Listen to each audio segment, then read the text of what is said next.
Michael, let's bring this down to earth. Let's look at a specific example of how the so-called living, breathing Constitution works, and that's what they've done to the General Welfare Clause. General welfare is referred to twice in the Constitution, in the preamble and then in Article 1, speaking about the federal government providing for the common defense and general welfare of the United States. Think about it. Is there any dictator who ever lived who couldn't have said that what he was doing was for the general welfare?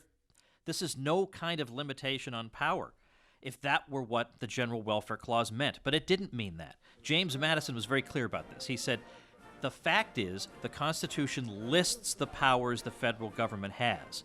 If it could also then do whatever it thought was good for the country, it wouldn't have bothered making a specific list.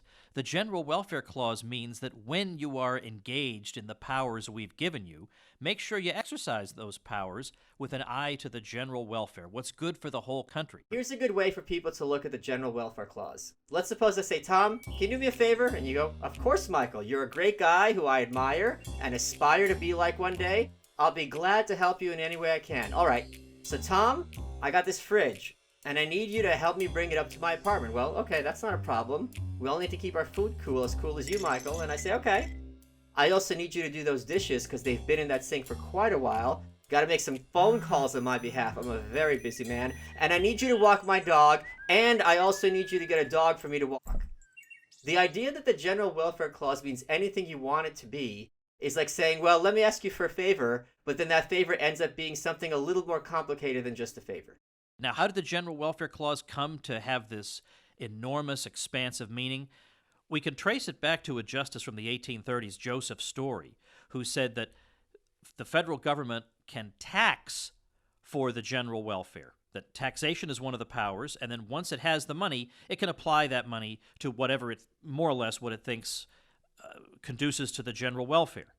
And eventually, the Supreme Court in Helvering versus Davis, 1937, tried to codify that into law. So, in other words, saying that the General Welfare Clause can more or less be a giant blanket covering every conceivable area of American life. The Republicans at one point had a constitutional caucus, and the point of this constitutional caucus was they're going to explain the constitutional backing for every bill that was being put forward in the House. So, Tom, you watched Scooby-Doo when you were a kid, right?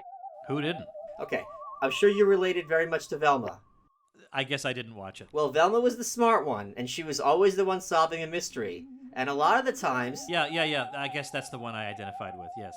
So, this constitutional caucus sat down, just like the Scooby-Doo cast, and they said, all right, let's figure out who's behind this bill that we're going to pass.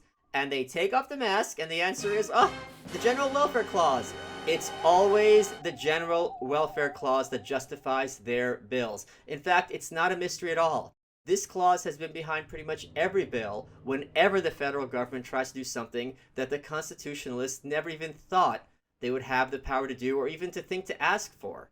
It has been putty in the hands of people who want there to be no limits on government power at all. So I say take the putty away from them. This isn't just something to discuss in some kind of ivory tower way. The General Welfare Clause is an example of how the so-called living, breathing Constitution affects all of our lives.